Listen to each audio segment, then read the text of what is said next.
Hey, hello everyone, welcome back to UGC NET Exam Prep. My name is Harsha Lal and today we are going to cover the models of communication. So इसका 2 या 3 part आएगा and जो भी important questions आए हुए हैं models of communication से related उन्हीं मॉडल को हम लोग कवर करेंगे अपने लेक्चर्स में, ठीक है। सो विदाउट वेस्टिंग टाइम हम लोग स्टार्ट करते हैं अपने सेशन को। फर्स्ट देखिए लीनियर मॉडल, ठीक है। सो हम लोग अभी लीनियर मॉडल का 2 मॉडल्स इसमें कवर करेंगे and towards the end previous year questions solve करेंगे। सो लीनियर मॉडल क्या है? Linear model is basically one way model होता है ये। मतलब यहाँ से स्पीकर ने कुछ कहा पर वहाँ से कोई फीडबैक नहीं आएगा, सिर्फ हम लोग बोल रहे हैं इस मॉडल में, right. And consist of sender encoding a message and channelizing it to the receiver in the presence of noise. So noise रहेगा बट यहाँ से कोई फीडबैक, कोई किसी भी टाइप का फीडबैक इसमें नहीं है।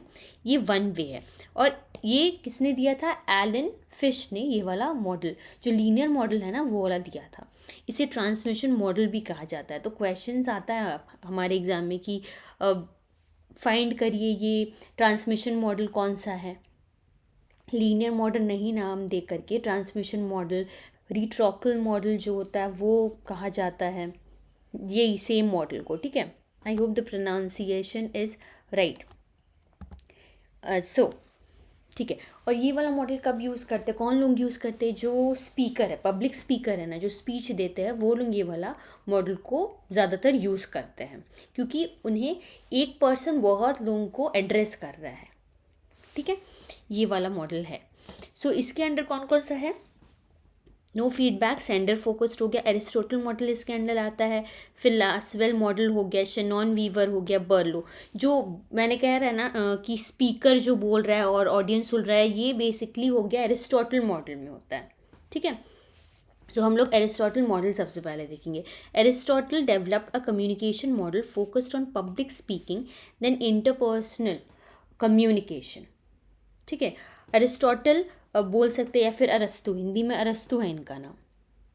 तो ये वाइडली एक्सेप्टेड मॉडल है।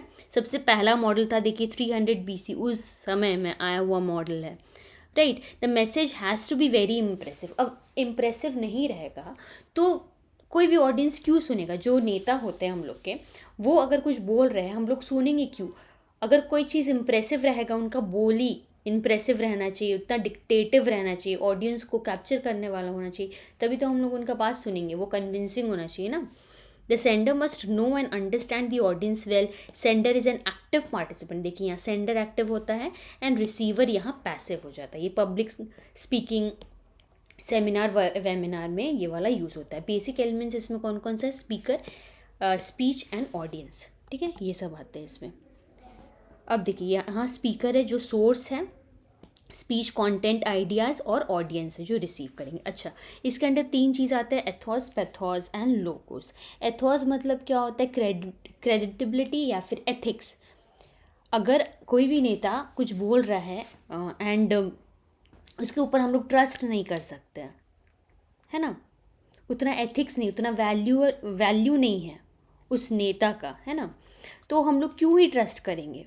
आगे चल करके तो हम लोग उसको वोट कास्ट कर ही नहीं पाएंगे क्योंकि वही हमारे देश को चलाएगा, राइट। सो ये हो गया एथोस। पैथोस मतलब इमोशनल अपील, उनके अंदर एम्पैथी होना चाहिए, सिंपैथी होना चाहिए, वो कॉमन मासेस को समझने वाले होना चाहिए, ठीक है। कोई भी नेता को हम लोग क्यों चुनते हैं? ताकि वो हमारे प्रॉब्लम को एड्रेस करे और उसका सल्यूशन निकाले, ठीक है। तो उनके अंदर इमोशनल अपील और एम्पैथी होना चाहिए, सिंपैथी होना चाहिए। और लोगोज मतलब लॉजिकल रीजनिंग, उनको लॉजिकली हैंडल करना चाहिए सिचुएशन को, कोई भी सिचुएशन को, एंड देन डिसीजन को डिटरमाइन करना चाहिए, ठीक है। तो ये हो गया एथोस, पैथोस एंड लोगस जो अरिस्टोटल मॉडल में एड्रेस किया गया है। Aristotle advises speakers to build speech for different audiences, different occasions and for different effects, ठीक है। पब्लिक स्पीकिंग वगैरह में यूज़ होता है। सो इसका यही दिया हुआ है, presentation only matters in this, और ये पब्लिक स्पीकिंग में, याद रखना है, पब्लिक स्पीकिंग में यूज़ होता है और इसमें कोई डिमेरिट ही है कि कोई फीडबैक इसमें नहीं मिलता है हमें। अब नेक्स्ट आता है लास्टवेल मॉडल। ये कब हुआ था? हेरोल्ड ट्विलाइट एंड लास्टवेल 1948 का मॉडल है ये वाला, देखिए। A political scientist and communication theorist was associated with Chicago school of sociology, right. So उनका वर्क था structure and function of communication in society, तब उन्होंने ये मॉडल को डिवाइस किया था। इसमें सबसे पहले क्वेश्चंस जो भी रिलेटेड है वो देखा जाता है। एक क्वेश्चन, अगर 5 ये क्वेश्चन जो है सॉल्व हो गए, ठीक है, ये जो 5 यहाँ मेंशन है ना, ये सॉल्व हो गए तो हमें पता चलेगा कि एक्चुअली ये वाला लास्टवेल मॉडल है। अब देखिए क्वेश्चंस का क्या क्या है। हु, कौन है, कम्युनिकेटर एक्चुअली कौन है, वो बोल क्या रहे हैं, मैसेज कौन सा प्रोवाइड करे, कौन सा मीडियम, कौन सा ओकेजन है इनका, टू हुम, किनको प्रोवाइड कर रहे हैं, कौन ऑडियंस है, राइट, और क्या इनका इफेक्ट हो रहा है, क्या इनका इम्पैक्ट हो रहा है ऑडियंस के ऊपर। तो ये सब क्वेश्चंस अगर पता चल गया हम लोग को तो यही वाला लास्टवेल मॉडल के अंदर दिया हुआ है 5 क्वेश्चंस, ठीक है, याद रखना है इसमें 5 क्वेश्चंस है और क्वेश्चंस का सीक्वेंस इस प्रकार है, ठीक है। लास्टवेल इसका अच्छा एक्शन मॉडल, लीनियर मॉडल दोनों ही कहा जाता है। It is one way model, right, feedback नहीं है इसमें भी, एंड नो नॉइस, ये सब इसमें डीमेरिट है।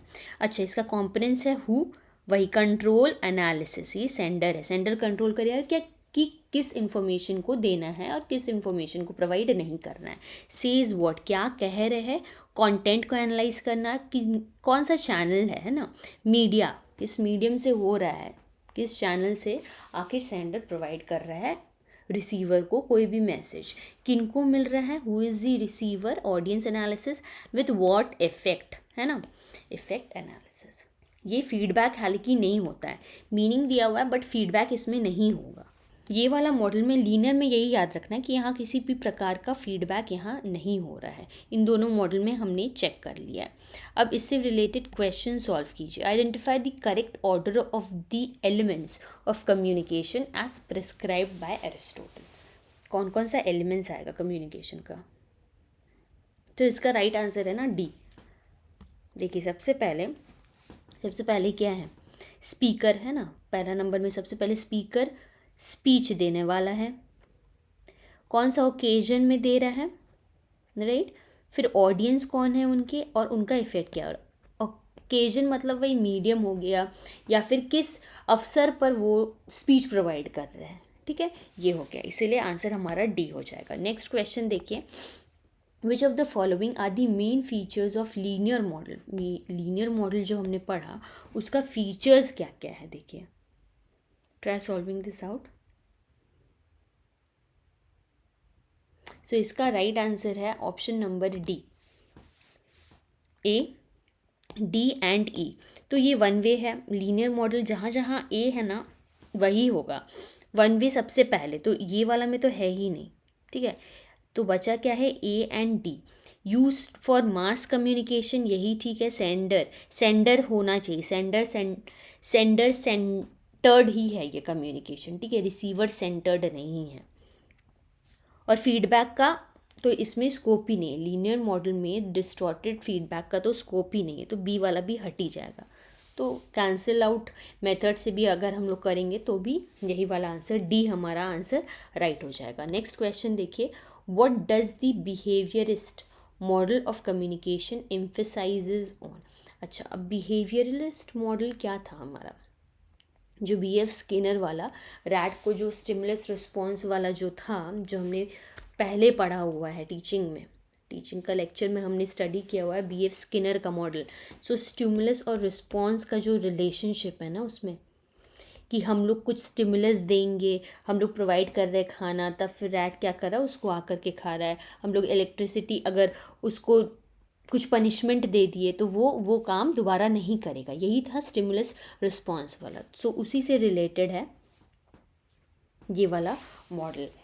अब जैसे एडवर्टाइजमेंट, उसका एग्जांपल दे रहे हैं हम कि अगर कोई ऐड शो हो रहा है, ठीक है, सो यहाँ क्या है, सेंडर है ना, ऐड प्रोवाइड कर रहा है टीवी में, ठीक है, एडवर्टाइजमेंट, तो रिसीवर क्या है, वहाँ देख रहा है ऐड को, जाहिर सा बात है रिसीवर देख रहा है, ठीक है। तो इसका स्टिमुलस क्या हो जाएगा, स्टिमुलस यहाँ से हुआ, रिस्पॉन्स क्या हो जाएगा कि जाकर के कोई भी ऐड को देखा, कोई भी टूथपेस्ट का ऐड अगर रिसीवर देख रहा है तो वो जाकर के ख़रीद रहा है, तो ये हो गया। ठीक है, बिहेवियरिस्ट मॉडल का एक एग्जाम्पल, स्टिमुलस एंड रिस्पॉन्स का रिलेशनशिप। अब ट्राई कीजिए ये वाला क्वेश्चन को सॉल्व करने का। इसका देखते हैं। Behaviours are learned in social situation, सही बात है, ए तो होगा ही। ठीक है, इसमें भी ये है, इसमें भी ये है। Behaviours are learned only in external situation, देखिए ओनली भी है यहाँ और एक्सटर्नल सिचुएशन भी है, तो ये गलत हो जाएगा। सिर्फ एक्सटर्नल सिचुएशन में हम लोग कोई बिहेवियर लर्न करते, घर पे नहीं सीखते हैं क्या, ये बात गलत है। तो बी जहाँ जहाँ है वो कट जाएगा। फिर क्या है, the mental state of the individual is important, ये भी ठीक है। The mental state of individual is unimportant, ये गलत हो जाएगा। D cancel. तो आंसर क्या हो गया हमारा, ए, सी एंड ई। ही क्या, communication techniques for cultural change include both, हाँ वर्बल और नॉन वर्बल मैसेज दोनों ही इंक्लूड करना चाहिए कल्चर वो कम्युनिकेशन में, तब वो कम्युनिकेशन प्रॉपर होता है, राइट। सो यहाँ सी हमारा राइट आंसर हो जाएगा। नेक्स्ट क्वेश्चन देखिए, what are the characteristics of the mechanical model. Mechanical मतलब क्या है, लीनियर ही मॉडल को मैकेनिकल कहा गया। Now try solving this out, ये लास्ट क्वेश्चन है हमारे सेशन का।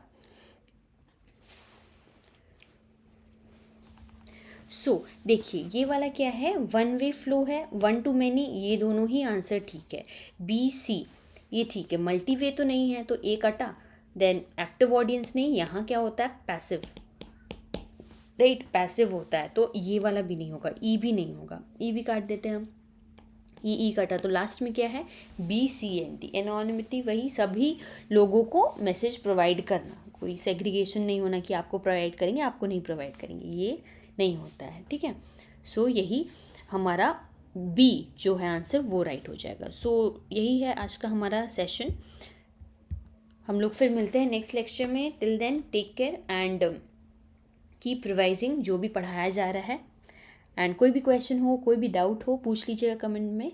आई would love to give a reply to that. So till then take care, bye bye, keep studying, keep learning, bye.